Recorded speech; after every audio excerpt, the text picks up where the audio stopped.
Perfecto, pues Iván, bienvenido a la sala 13, gracias por entrar con nosotros. Y bueno, para platicarnos de tu más reciente largometraje, No quiero ser polvo, Más o ¿no? menos Porque... al mismo tiempo que estaba estrenando La castración en el 2012, yo Ujú, para entonces ya tenía el guión de No quiero ser polvo, lo escribí en el 2011 con el apoyo del Fonca. Entonces, mientras estaba en la postproducción de La castración, estaba escribiendo Ya no quiero ser polvo. Fue un trayecto un poco largo, pero pues ando contento. Claro, porque se va a estrenar, pero fueron varios años. El financiamiento fue muy difícil, hubo muchos reveses en el camino, ¿no? Pero en la pandemia un poco ganamos el apoyo del Inca, que es como el IMCINE de Argentina. ujú, Y cuando llegó la pandemia, mis coproductores argentinos dijeron, ya casi es la fecha en que tenemos que o declinar el apoyo del Inca o filmar. Bueno, ya ha iniciado el primer año. Y dije, pues bueno, pues ya lo hacemos con lo que hay. Terminando el semáforo rojo al semáforo amarillo, a la siguiente semana iniciamos el rodaje. Lo hicimos muy, pues como había hecho yo todos los trabajos anteriores, que es en locaciones prestadas, con amigos, que bueno, mi intención era con esta película, pues sí, ya pagarles ujú, los honorarios que son, pagar por las cosas, ¿no? Porque también luego es muy delicado, complejo cuando trabajas como en cadena de favor, porque es muy frágil, ¿no? En cualquier momento la gente puede desertar, se ujú. pueden ir, cualquier roce que no están a gusto, chao, se van, ¿no? Pero fluyó todo muy bien el equipo. Y por lo mismo en la pandemia, que muchos estaban parados y tanto renta de equipo y todo lo demás, tuvimos acceso a cosas que no hubiéramos tenido en otras circunstancias, ¿no? Nos decían, lo que tengas, dánoslo, llévatelo, yo lo tengo aquí parado. Entonces fue un proceso, digamos, interesante, sí, de mucha tensión en un inicio, pero conforme inició el rodaje se fueron dando las cosas y fluyó muy bien y fue una experiencia que creo que varios del crew, por lo menos, o cast atesoramos. Y así fue como ahora, 2 años después del rodaje, o tres, no, en 2021 ya van a ser casi tres, Ujú. es- pues estamos llegando a las salas. Ok. Bueno, me salen muchas preguntas. Primero, bueno, pues es un poco pues, metafórico hasta incluso, ¿no? Que la película se haya filmado en una época de pandemia cuando pues el tema también tiene mucho que ver con estas cuestiones de aproximarnos al fin del mundo y de cambios muy fuertes, ¿no?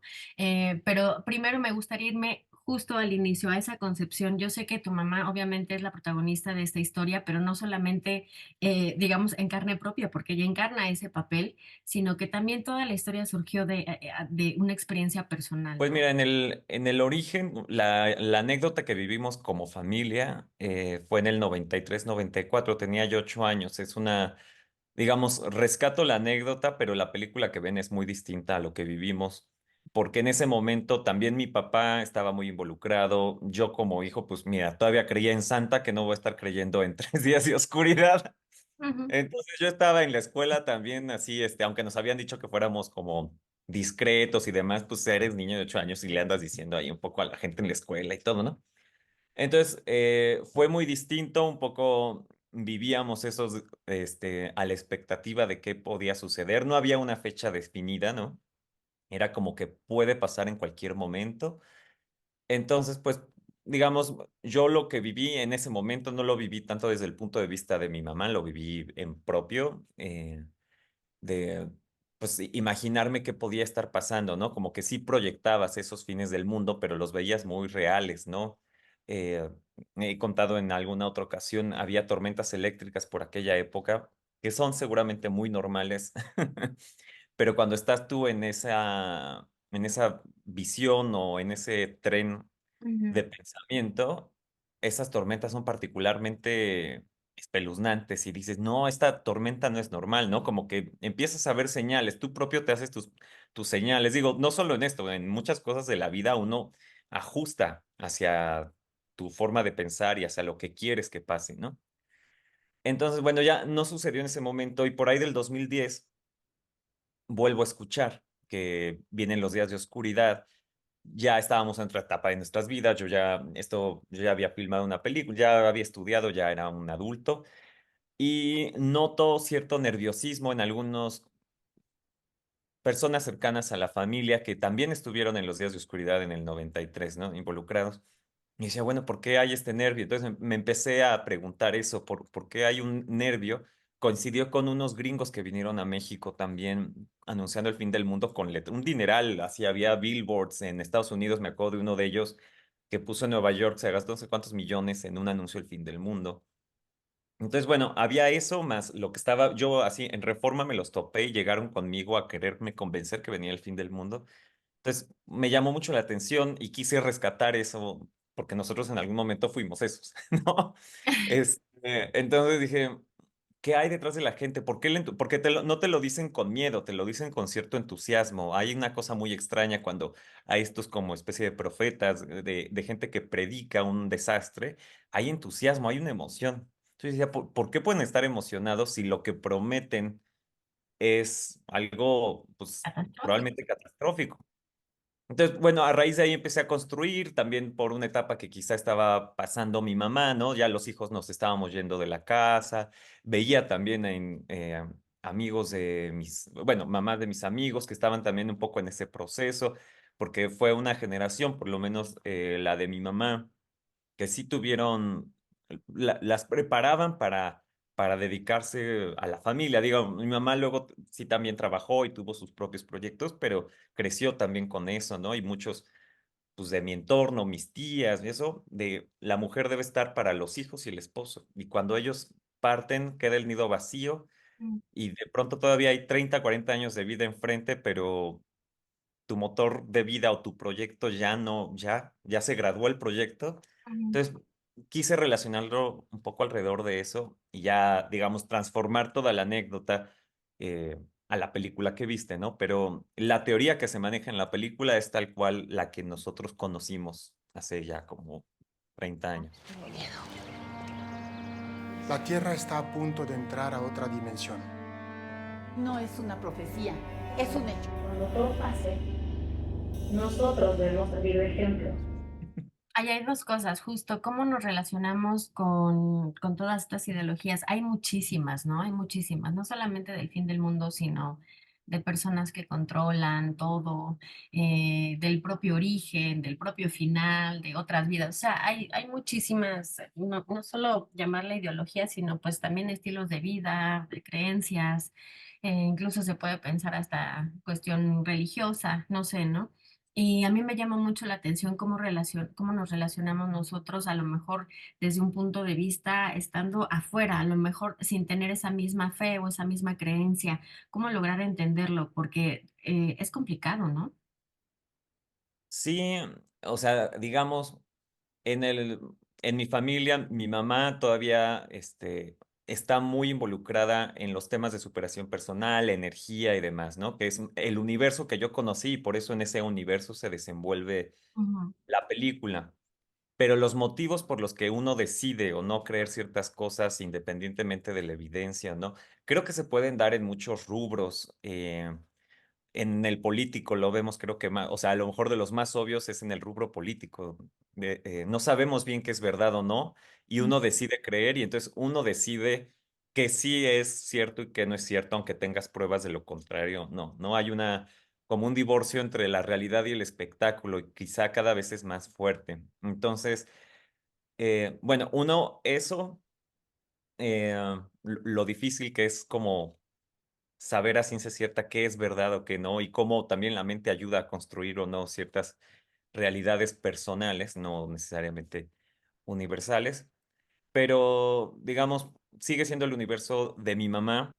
Abordamos el tema y eso, pero no tanto porque se quiera juzgar necesariamente a cierto tipo de ideologías o ujú, corrientes, sino los motivos por los que uno decide ujú, empujar o no cierta eso, o convencer, ¿no? Esta cosa de querer a fuerzas convencer al otro que lo que tú crees que va a pasar, ¿no? Como esta lucha constante con el entorno. Y creo que se da en muchos contextos y también cosas que veo en los 90s que, bueno, de cómo lo viví, que creo que ahora son más fuertes y por eso quizá hay más y más, cada vez teorías y gente que las quiere defender y todo. Es que esta cuestión de las catástrofes y de, o sea, cada vez es como, siempre hay grandes catástrofes, siempre, grandes amenazas en todos lados. Y creo que es muy fácil sentirte muy chiquito, muy diminuto, muy insignificante en cualquier momento de estas megacrisis. Entonces, de pronto, si hay una corriente que te hace sentir especial y que te da cierto aval, pues creo que es por lo que luego mucha gente decide creer o no en ciertas cosas, ¿no? Por este aval que te da, aunque sea en un grupo muy pequeño. Ujú. Entonces, no sé, creo que me desvié por 20 temas, pero... No, es que es complejo, pero sí, a mí me llama mucho la atención. Al final lo que dices también me destapa otra cosa, ¿no? Es pues las razones por las cuales uno cree algo, ¿no? O sea, realmente incluso, como dices, y más en esta época, a lo mejor mucho más alejado de la época de los 90, en donde a lo mejor no había toda esta corriente de información que tenemos ahora tan fácilmente, tan accesiblemente y tan terriblemente accesible, porque es demasiado. En ese momento pues se creía de una manera, pero al final uno decide y no, a lo que voy es que parece ser como medio inconsciente, o sea, ¿por qué creemos lo que creemos? Creo que me parece una cuestión importante de tomar, ¿no? Y es algo que no se puede juzgar, o sea, porque tú crees algo y porque mamá cree algo, tu mamá cree algo, o sea, como dices, incluso teniendo los hechos ahí, a veces pues uno se va por algo que le llama, es así, ¿no? Entonces, Sí, eso tu por... mente se ajusta y uno ve lo que quiere ver también, ¿no? Y a veces está bien, es una forma de descifrar la realidad, que es demasiado compleja y hay ciertas cosas que te dan cierta seguridad o cierto camino y está bien, digo, muchas veces no tiene mayor consecuencia creerlo o no creerlo, ¿no? Claro. Y bueno, hasta ahora, pues no ha sucedido como tal un fin del mundo, pero me parece que en tu filme hay cierta validación para el personaje de tu mamá. ¿Qué tienes? No, nada. ¿Quieres que te ayude en algo? Nada, está bien así. Usted no deja a sus muertos ni por equivocación. Tanto a mi hijo como a mi esposo no les interesa qué pienso, si estoy o no estoy. Y me gustaría que me platicaras un poquito cómo trabajaste también esto con tu mamá. Esto me refiero al hecho de crear el personaje como tal, que a lo mejor fue algo diferente a lo que tu mamá vivió, y ella interpretándolo como tal, porque pues seguramente tenía también sus visiones propias.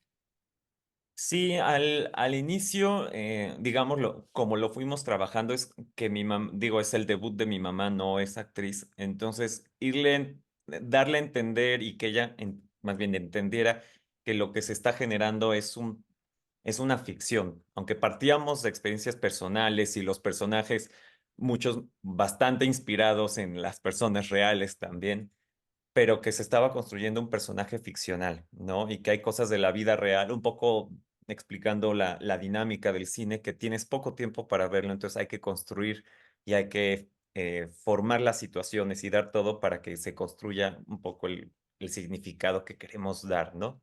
Entonces, ese fue como el primer proceso.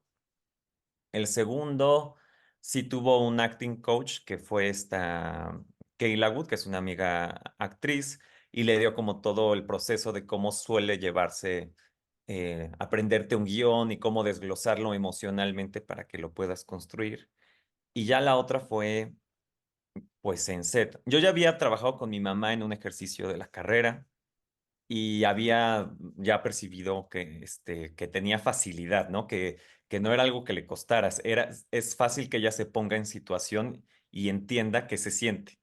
Entonces, realmente fueron los primeros 2 días que fueron escenas ella sola, como para agarrar ritmo, que se acostumbrara también a tener 20 personas viéndola, la cámara acá, ¿no? O sea, todo un poco, esas escenas fueron como las primeras y poco a poco fuimos metiendo. Yo fui el segundo en actuar con ella para que sintiera también como esa como confianza. Ya después fueron entrando más personajes. Pero yo creo que habrán sido 2, 3 días de rodaje con ciertas indicaciones y tratar este, de que ella entendiera el universo de cómo funciona la actuación en cine. Pero ya después no me costó realmente mucho trabajo. Eran a veces de toma uno y hacemos la dos, pues por si las dudas, ya sabes, bueno, por si las dudas. Entonces fluyó bastante bien. Las escenas que yo pensaba que eran más difíciles emocionalmente, de pronto se resolvieron como fácil y eran más bien los retos, eran más en las escenas que se sentían muy cotidianas, sin mayor explosión emotiva, donde había que matizar y dirigir un poco más este, de forma precisa, pero las emocionales, te digo, mi mamá siento que tiene mucha facilidad de entender las emociones si le doy la situación, entonces de pronto fluyó, lloraba cuando tenía que llorar, los corajes, bueno, y en general creo que la gente ha percibido la actuación pues bastante bien. Muchos, o sea, piensan que ella es una actriz como consagrada en México en las funciones que tuvimos fuera del país. Entonces, pues creo que sí transmite las emociones y estamos muy contentos. Ella tenía mucho miedo también, porque dijo, yo le dije, la cámara va a estar sobre ti casi todo el tiempo. Entonces tenía como esa presión, pero pues, los comentarios han sido muy favorables para ella. Entonces, andamos contentos con esta faceta que ella también está descubriendo y que sí le interesa seguir explorando, ¿no? Ya tiene por ahí 2, 3 invitaciones Wow. para proyectos, entonces fluyó muy bien. La gente también jura que nos peleábamos en el set porque, bueno, el personaje que yo hago un poco en cámara no es el más agradable, es, ¿no? Entonces, pues a lo mejor piensan que así es la dinámica familiar, pero estuvo muy bien, no, ni pleitos ni nada. Digo, todo el crew dio te digo, una atmósfera muy padre para trabajar. Sucederá el 9 del 9 a las 9. Es muy posible que tus facultades psíquicas se estén manifestando con más fuerza aún. A la distancia, hablando justo del contenido de la película, ¿cómo ve tu mamá la película ahora con respecto a la anécdota? Ujú. Pues creo que le gusta mucho. Con todo y que ella temía esta cuestión de verte en pantalla, que puede ser muy difícil al inicio, y sobre todo si es su película y bla, bla, que estés viendo otras cosas en vez de estar viendo al personaje, ¿no? Que es natural cuando uno se ve en las fotos, siempre está bla, bla. Pero a cada función que hemos ido se la chuta completa y como que le está gustando uno más ver cómo fue la construcción Ujú. y, y ver el personaje que ella fue y lo que significa. Y también ella le ha dado sus propias lecturas. Digo, ahorita no pudo venir, pero en las preguntas y respuestas al final de las funciones, pues siempre le hacen preguntas de cómo lo ve y demás. No sé si las voy a canalizar correctamente en lo dicho, pero justamente creo que le ha ayudado también a reflexionar, independientemente de las decisiones por las cuales ella o mi papá hayan decidido creer en eso hace 30 años, sí lo entiende desde el punto de vista de que en un momento de fragilidad puedes, obsesionarte por cosas o que los miedos te llevan a tomar decisiones que no necesariamente son las que importan y que hay que centrarse un poco en lo que queremos nosotros vivir para nosotros y nuestra propia satisfacción, misión, etcétera, ¿no? Ella lo dice mucho más bonito, pero y de forma articulada, pero creo que ha sido un proceso padre y cada vez que sale la función, si dicen, mira, ahorita en lo que me fijé es que sí creo, o como que ya le gustó esto de analizar las películas, pues antes las veía así nomás y ya, pero ahorita pues que ella esté involucrada, yo creo que la ha visto 8 o 10 veces y sale como, Observaciones. con observaciones de qué nuevo ángulo no había visto y cómo lo puede ahora entender y demás, ¿no? Entonces creo que ella está muy contenta con todos los procesos, ¿no? En los festivales, o sea, Ujú, ujú, ujú. todos los procesos le han gustado mucho y ahorita que hemos hablar con el público y eso creo que está fascinada con lo que ha sido toda la experiencia.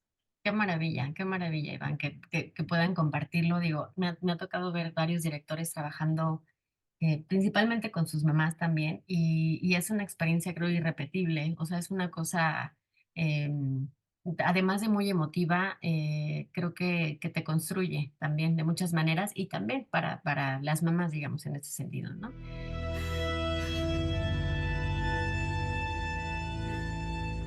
Ajá. Y bueno, finalmente hablando un poco de los géneros y finalmente hablando un poco de lo técnico, yo sé que es difícil a veces definir las películas o que las metan en cajones, pero lo van a hacer, ¿no? Al final van a decir, Ajá. esta película, ¿qué es? Me gustaría que en tus palabras nos definieras un poco cómo la ves y la construcción un poco también técnico del final, ¿no? Lo que vemos, los efectos, em, Vemos ahí, por ejemplo, también imágenes que me parece no sé si tomaste de algunos archivos, en fin, ¿no? Esa construcción, digamos, del final en la cuestión más técnica y para recrear este final.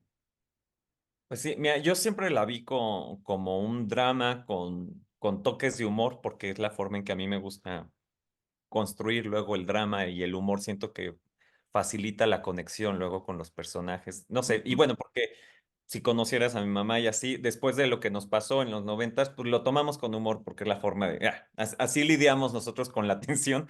Me parece Entonces, que tienes un humor particular, digo, lo veo en redes, pero creo que tienes un humor particular.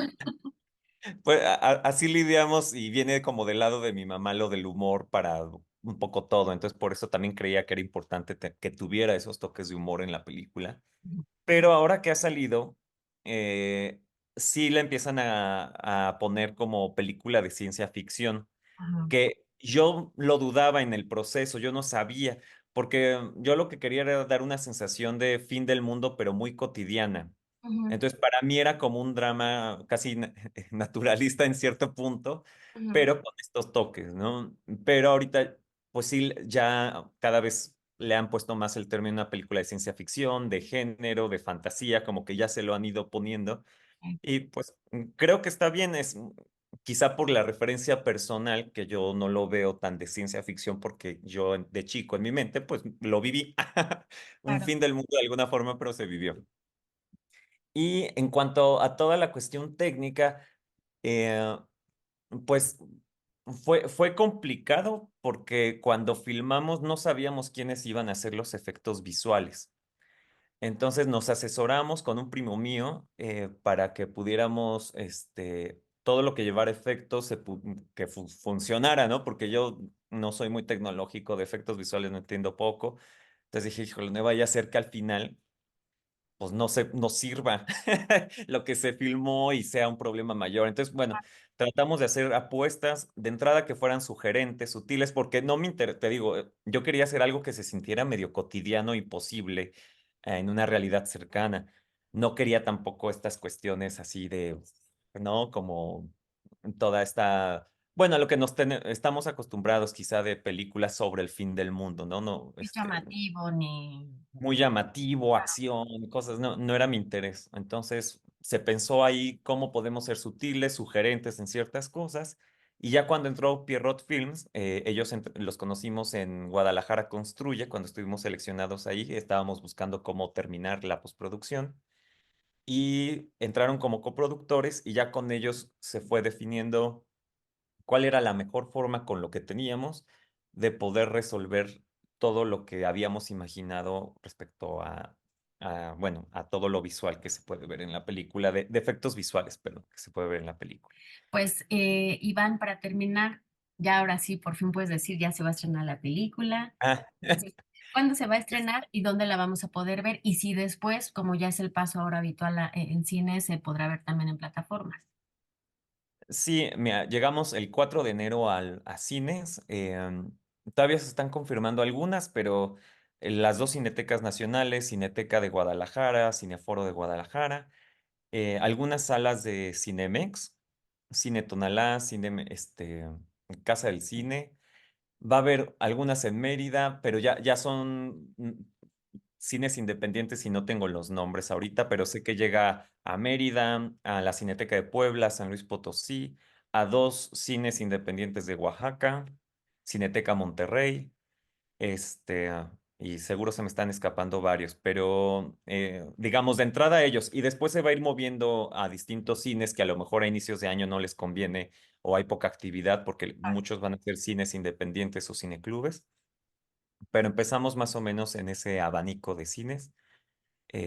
Cinemas World Trade Center también, ahí va a ser la premier, eh, y creo que son. Ok, esperemos disfrutar el estreno, que es lo importante. Sí, sí. Que llegue, que yo sé que cuesta mucho trabajo ya que llegue una película por fin al estreno, entonces va a ser un buen día de Reyes, Ujú.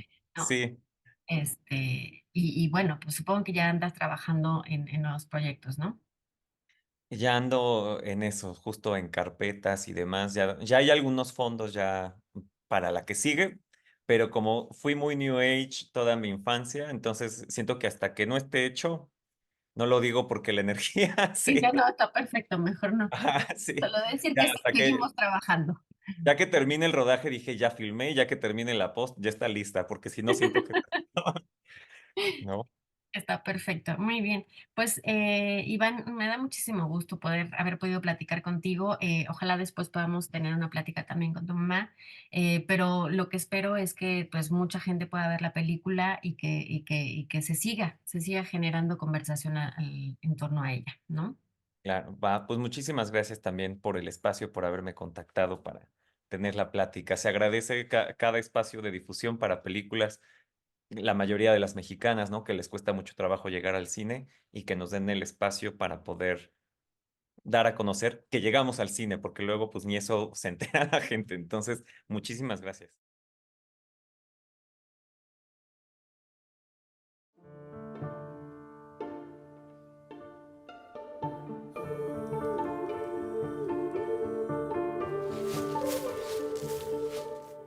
Estás enojada, amiga.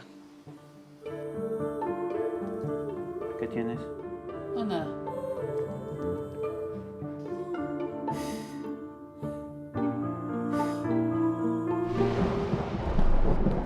La Tierra está a punto de entrar a otra dimensión. Astrónomos, físicos cuánticos y mediums de todo el mundo están trabajando para determinar los efectos que va a tener en la humanidad.